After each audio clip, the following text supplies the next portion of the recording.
Everyone knows about Hytale's development, and I even did a few videos on it when the game first released, but I wanted to do more. So I decided to record for about 12 to 15 hours on my own, and then I was going to report back and give my overall thoughts and opinions on the game. This is the first video I'm going to be doing in this style, so please feel free to leave feedback in the comments. I would really like to do more of this style of video because this was a much more enjoyable experience. The first few hours of my game was very standard. Oh, spawn in. Find, certain landmarks nearby, see what I can use to kind of guide my exploration and my building. I put my house next to the mine shaft, so that way I have easy access to a mine. It was all really simple stuff, although I will say that I messed up building and it really fucked me up because I couldn't do anything properly. So I spent like an hour, my first hour, really just fixing that. My second hour, I was just exploring the mine shaft. It was, certainly something. I just kind of like went around and found stuff, and then I heard skeleton noises and got hit once, and I realized I don't have anything to deal with this. Let's get out of here. The third hour is when things start getting interesting. I chop down some trees. I build a second room in the house, which is going to be my bedroom. The main room is kind of a crafting hub. I put a double chest where the bed was when I first built the house. I craft a wardrobe and place it in my room to give the room some flavor, and then I decide to explore again. It is here where I'm noticing a massive issue I have with this game. I am unprepared for anything this world throws at me. Copper isn't really abundant enough on the early levels compared to something like stone or, let's say, iron in Minecraft. Speaking of iron, we'll get to that eventually. The wolves are constantly beating my ass. They are way more threatening than they appear. And I always feel like I'm going to get killed in seconds. The food isn't really doing a good job of regenerating health quick enough. It's all a really bleak feeling. Luckily, in hour 4, I start to get braver. I found some copper near the top of the caves, and I crafted a copper armor set and a sword. My cave expeditions get longer. The feeling that I'm unprepared for what the game is going to throw at me is going away. I even find some iron and I craft a one-handed crossbow, which is one of my favorite weapons in this entire game. It is so busted, it's like a pistol, it's so good. I go into the same mine shaft. I gather a lot more copper and some more iron. Not a lot more, but, some. I finish the copper armor set and construct copper tools, as well as an iron shield, because I'm getting tired of getting bullied by the entire game. I craft a chef stove and make some more food, and a lot more of it to take with me, as I am going on an expedition far away from my home. After bullying the creatures at the destroyed camp, they graciously drop their armor, and it actually increases my attack power. I equip it, and then I head home to sleep before starting my journey because it's already getting late, and I don't want to be out at night, when all those weird things are out. Once the day comes, I begin my trek across the world, and it's clear the developers are fucking with me, as the waypoint I put down randomly decides to switch ends of the map. This I found out was actually a glitch, and they fixed it after I recorded this part, so oops. But I gave up using the waypoint, and I just walked north like the map told me to. I arrive in the snowy land. Don't remember what these biomes are called, I'm so sorry, and see what appears to be a house to my east. I head towards the house and see 2 outland berserkers in combat. One kills the other and I approach because I realize, oh, one's dead, I'm going to be able to take advantage of this. Unfortunately, the game was actually trolling me, and the one who died sits up like the fucking Undertaker, and I am forced into 2-on-1 combat. I use the one-handed bow because that thing is so good, and goad one of the berserkers below into following me. Once he is defeated, I head inward and take down the other. I work through the dungeon, and the dungeons in this game remind me a lot of Skyrim, and beat everyone in my path. As I work through, I'm finding a lot of thorium ore, a lot of really good stuff in these chests, including cobalt ore. I get to the bottom of the dungeon, and I snipe 3 outlanders. In the throne, I find a golden chest, and inside is a thorium cuirass. Chest plate, fuck it. I equip it, and then find an iron helmet in one of the other chests, and I'm realizing I'm carrying way too much ore, so I decide to go home and smelt everything into usable ingots. It is at this point that I realize the upgrade system is complete dog water. I have so much thorium, so much cobalt, I have so much of these other ores. The one ore I don't have, iron, I can't even find. And the one ore you need to upgrade is iron, so I'm screwed. Oh boy, it's time to find iron. I go into the mine shaft, and as always, I get distracted. This is nothing new at this point. If you've watched my channel, you realize I get distracted doing pretty much anything. I find an area with a ton of cobwebs, and I destroy the web sacks I see that drop piles of skulls. I progress through the area, and really there's nothing going on. I somehow drop down into an area full of goblins, kill them, and I gather some more iron. I'm finally finding pockets of iron, which is where you can get actual solid amounts of the stuff. It is way too far down, I feel like, but regardless, I return to the surface, smelt the ores I gather, and rebuild the mine shack next to me because I wanted to make it feel more like an industry I was using actively than instead of one that was like kind of abandoned. I get about halfway through, but I'm actually getting really tired in real life, so I get offline. A lot of these like these kind of midway recording sessions are just me going through mining. I'm mining again in this recording session. I have no issue getting into the mines. I take some fall damage. Oops. I despise the upgrade system. This is nothing new. To paraphrase Kanye, I like the upgrade system, but what the fuck does Azure Wood have to do with armor? What the fuck does Venom Sacks have to do with weapons? Regardless, I upgrade the workbench, craft a thorium pickaxe, and an iron sword. I want to explore further away from the house now. I go to the island filled with lava and enter the charred woodlands, which is hell on earth. I fight a wraith and win, surprisingly, but then I fall down a hole to my death that is literally 1 block wide. There is like, it's literally like, you can't see it. I managed to get back there and recover everything, but the minus 10% durability is fucking horrible. I go across the island to the other side and honestly find nothing of note until I'm on my way back home. Then I find a huge ruined house that I would love to be able to turn into a livable environment, but the game's mod system wouldn't allow this as far as I'm aware.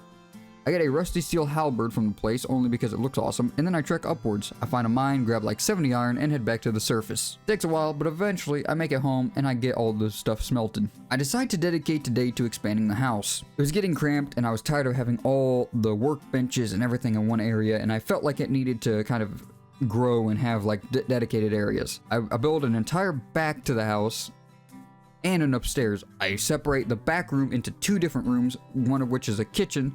I put the workbenches upstairs, and the house feels a lot more cleaner and more organized now. I also decorate a bit, expand the farm to 3 small plots, and overall it now feels more like a home than a house.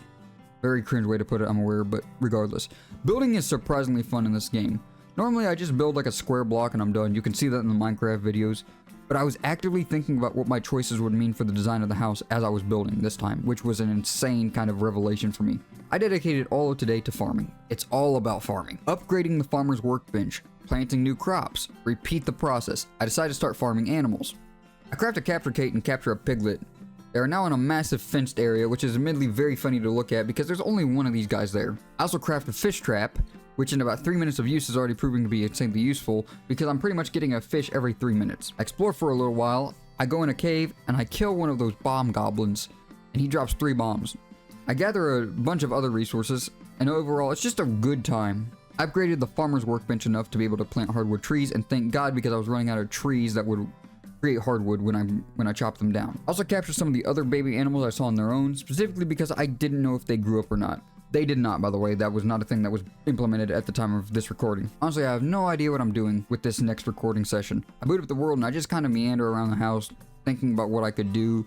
I decided to get some more armor, get some more wood, but I'm waiting on my trees that I planted last night to grow, so I just go back down into the mine shaft, and I end up in the lava layer yet again. The toads in this game are the fucking spawn of Satan. They exist purely to ruin my time, and have about 3,000 HP, so you're fighting Osama bin Laden and Abu Bakr al-Baghdadi for 27 minutes.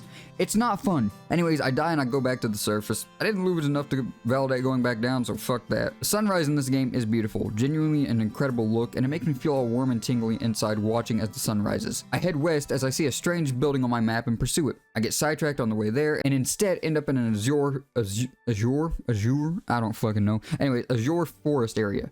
I crack some cyan crystals to take back to the house and gather Azure wood for use. I then find a forgotten temple portal and use it before deciding to return home. After a while, I decide to gather more resources for decorating and head north to gather some cedar logs to craft dark wood and turn my kitchen into more of a tavern, as well as build a lumberjack bed.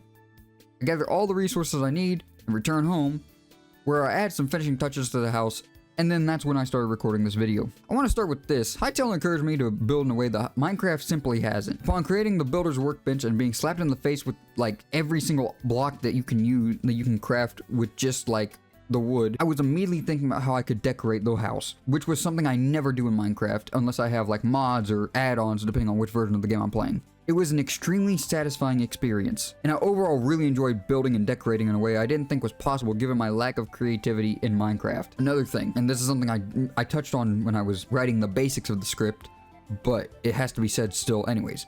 The upgrade system needs some kind of adjustment. Having to upgrade your workbenches is a cool idea, but it's not really good in execution. Specifically, the armorer's workbench and the weapons workbench. I wish it would work more like something like Terraria with the Hellforge. where when you go underground, you know, you find the Hellforge and you can take it up and then you can take it back to your house. I don't know how, you know, feasible that is for something like Hytale, but I really wish that instead of it being like, collect all of these resources, you would instead be able to collect a single upgrade from maybe a chest in a dungeon or whatever. You know, maybe if you find a chest with like cobalt ore, you get an upgrade that lets you craft up to cobalt tools and armor along with it. The reliance on iron, which didn't feel abundant enough, was really poor in my opinion. Also, especially for a lot of like the tools, the differences feel minimal. Thorium only took 2 like swings with the pickaxe to chop, you know, to get through whatever, you know, mineral it was. But iron really only took 3, and given that the animation is so much more like pronounced, being able to see how little it actually improved, it made me really not want to invest in said resources. I was like, oh, okay, I can, you know, I can get rid of this with 3 swings of iron. Let's just use the iron, you know? Why not, you know, for resources? It never made sense to me. Another big thing, and I want to talk about this, the mobs don't really match up with their appearance in terms of threat level. Once again, I'm going to go back to Skyrim. Skyrim makes you see a mob and you go, okay, this guy is a problem. This guy isn't. This guy's a problem. This guy isn't. You can get a read on their threat level just off their appearance. And same thing for Minecraft. Zombies, when they have armor, you can see it and you go, okay, I shouldn't fight this guy because that guy's got, you know, iron armor and I only have a stone sword. You can't do that with Hytale. The toads are more of a threat than the golems, which guard like the entrances, which should be the other way around, I feel. If I can't get an accurate read on the mob I am facing and what their threat level to me is, I'm not going to fight the mob. That's just not something we're gonna do, okay? That's how I roll. I want to be able to assess threat levels and do it accurately. If I can't trust my eyes to tell me the truth on what I'm fighting, I'm not going to fight. Also, another thing, but this is really like a minor thing, I cannot wait for the RPG mechanics to get added in. But despite these complaints, I have had way more fun with Hytale than I have had with Minecraft in years. One thing I didn't touch on, and I really wish I did, but I didn't write this down, so this is actually just me, you know, kind of like free ad-libbing this section. But graphically, I love how this game looks. Everything about the game, it's more bouncy, there's more character in the animation.